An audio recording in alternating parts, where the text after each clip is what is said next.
Good morning, children. Care and appreciation. This topic will be discussed today. Why do we care for others and why there is the need of appreciation? Appreciation की हमें ज़रूरत क्यों पड़ती है और हम एक दूसरे की केयर क्यों करते हैं? ठीक है ना। तो इसके पिछले क्लास में आपने पढ़ा होगा चैप्टर 1 में फैमिली के इम्पोर्टेंस के बारे में कि फैमिली में हमें क्या मिलता है। हम फैमिली में एक दूसरे का केयर करते हैं, शेयर करते हैं, अप्रिसिएट करते हैं, रिस्पॉन्सिबिलिटी शेयर करते हैं।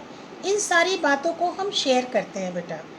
इससे हमारे गुड मॉरल वैल्यूज़ बेटा उसको हम इन्हेंस करते हैं ताकि हम सोसाइटी के एक अच्छे पार्ट बनकर हम रहें और हम रिस्पॉन्सिबल बने। तो the care and appreciation for one another are the real strength of a family. किसी भी फैमिली की ये ताकत होती है। जब हमारी फैमिली में कोई किसी को केयर की ज़रूरत है तो हम उसको प्रॉपर केयर करते हैं। कोई फैमिली का मेंबर अगर बहुत अच्छा काम करता है तो हम उसे अप्रिसिएट भी करते हैं। एप्रिसिएशन क्या करता है बेटा? एप्रिसिएशन हमें मोटिवेट करता है, हमें और भी अच्छे काम को करने के लिए हमें मोटिवेशन मिलता है। एप्रिसिएशन एंड रेन्यूमरेशन होता है बेटा इनाम। तो बड़ाई और इनाम यह हमें हमेशा मोटिवेट करता है राइट डायरेक्शन में जाने के लिए और हमें अच्छे काम को करने के लिए हमें हमेशा मोटिवेट करता है। That's why we should appreciate, always appreciate others. छोटे छोटे काम जो बच्चे करते हैं या हम करते हैं या वैसी अच्छी फीलिंग जो हम दूसरों के लिए रखते हैं बेटा, उसके लिए भी हमें अप्रिसिएट करना चाहिए। ठीक है ना। एप्रिसिएशन हमारी फैमिली में बहुत बड़ा रोल प्ले करता है बेटा। The care and appreciation for one another are the real strength of a family. हमारे परिवार की सच्ची ताकत है। वाकई वास्तविक ताकत अगर है तो वो केयर एंड एप्रिसिएशन है। It is important that the family members spend time together. ये बहुत ज़रूरी है कि हम फैमिली मेम्बर्स एक दूसरे के साथ समय बिताएं, है ना। अच्छे समय हम सबको फैमिली मेम्बर्स में ड्यूरिंग द 24 आवर्स ये हमारी होनी चाहिए कि एक कोई ख़ास समय में हम सारे फैमिली मेम्बर्स एक साथ इकट्ठा हों और एक साथ हम सब समय वहाँ पर स्पेंड करें और एक दूसरे की फीलिंग्स को हम जानें, हम शेयर करें, ताकि हमारे अंदर अगर कोई नेगेटिव फीलिंग भी आती है तो हम उसे राइट डायरेक्शन में, सही दिशा में अपनी फीलिंग्स को हम बेटा ले जा सकें। The interaction gives them opportunities to remain in close contact. जब हम फैमिली मेम्बर्स में एक दूसरे से इंट्रैक्ट होते हैं, हम एक दूसरे के नज़दीक आते हैं। हम नज़दीक कैसे आते हैं? हम इमोशन से आते हैं, फीलिंग से आते हैं। इससे जब हम एक दूसरे को प्यार करने लगते हैं, केयर करते हैं, तो बेटा शेयर करते हैं, तो हम इमोशनली एक दूसरे से जुड़ने लगते हैं बेटा। ठीक है ना। तो जब हम वो जुड़ते हैं तो उससे क्या होता है बेटा, हमारी अच्छी अंडरस्टैंडिंग डेवलप करती है, अच्छी हारमोनी डेवलप करती है। The parents and grandparents take care of the children with a lot of love and patience. अगर हमारी फैमिली मेम्बर में कोई ऐसा व्यक्ति भी होता है जो शॉर्ट टेम्पर है, कोई एग्रेसिव है या किसी में कुछ वैसे नेगेटिव इमोशंस है, तो हम क्या करते हैं? हम उसे मैनेज करते हैं, हम उसकी काउंसलिंग करते हैं, हम उसे समझने की कोशिश करते हैं कि हम इस नेगेटिव इमोशंस को किस तरह से उसके व्यवहार से हम दूर कर दें और कैसे करें। उसके लिए हम बहुत पेशेंसली, जो हम एल्डर्स होते हैं, हम उस मेंबर्स को समझने की कोशिश करते हैं, उसके इमोशंस को जानने की कोशिश करते हैं और इस तरह से करके हम उसे भी एक अच्छे रास्ते पे हम ला सकते हैं। लेकिन ऐसा कब हो सकता है? जब हम फैमिली मेम्बर्स सभी एक दूसरे से इंटरेक्ट करें, है ना। तभी तो ऐसा संभव है कि हम फैमिली मेम्बर्स के हर व्यक्ति का, हर मेंबर्स का हम इमोशंस का ध्यान रखें। ठीक है। इससे अच्छी हारमोनी होती है और अच्छी अंडरस्टैंडिंग होती है। अंडरस्टैंडिंग मीन्स समझ, है ना। समझने की क्षमता, ठीक है।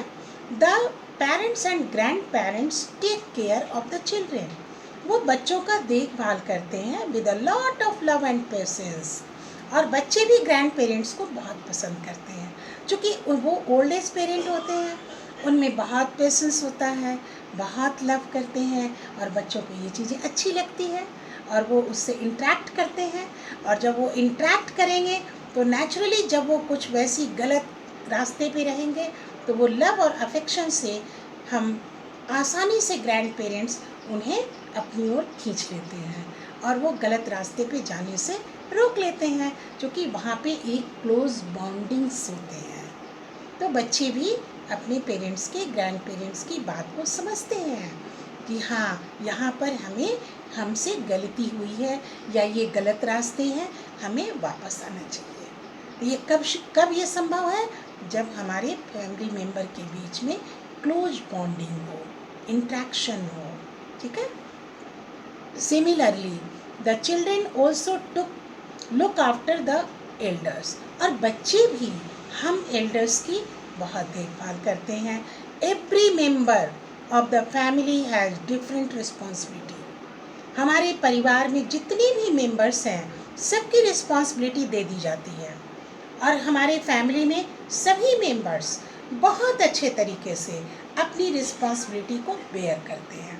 तो इस तरह से क्या होता है बेटा, फैमिली में कोई प्रॉब्लम्स नहीं होते हैं, सारे काम बिल्कुल सही समय पे होते हैं, और फैमिली मेम्बर्स में सभी की नर्चरिंग बहुत अच्छी होती है, बच्चों की नर्चरिंग बहुत अच्छी होती है, बच्चे बड़े होकर रिस्पॉन्सिबल बन जाते हैं, क्योंकि उनमें शुरू से बेटा बचपन से ही पेरेंट और ग्रैंड पेरेंट उस बच्चे को रिस्पॉन्सिबल बनाते हैं, ठीक है। Every member of the family has different responsibilities, these responsibilities must be shared and the wishes of others must be respected। जिसे जो रिस्पॉन्सिबिलिटी मिलती है, जैसे आपके घर में आपकी मदर सारा हाउस होल्ड रिस्पॉन्सिबिलिटी को बेयर करते हैं, आपके फादर इकोनॉमिकल रिस्पॉन्सिबिलिटी को बेयर करते हैं, कहीं तो ऐसे भी है कि मदर और फादर दोनों ही इकोनॉमिकल रिस्पॉन्सिबिलिटी को वो बेयर करते हैं बच्चों के लिए, तो वो तो ज़्यादा बेटा रिस्पॉन्सिबिलिटी बेयर कर रहे हैं।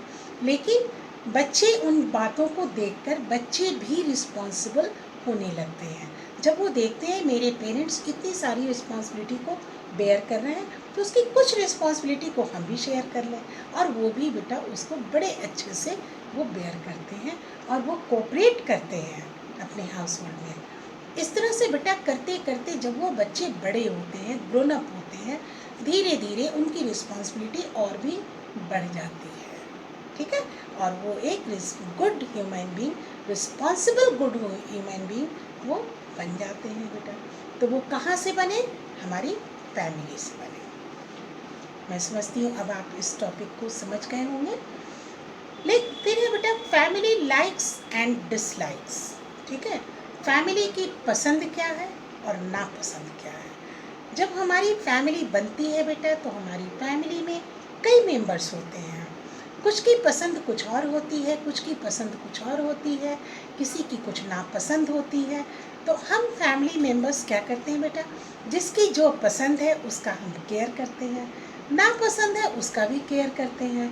और जब हम एक दूसरे की पसंद और नापसंद का केयर करते हैं, तो यहाँ भी हम क्लोज कांटेक्ट में आते हैं, सभी मेंबर्स के एक दूसरे के क्लोज कांटेक्ट में आते हैं।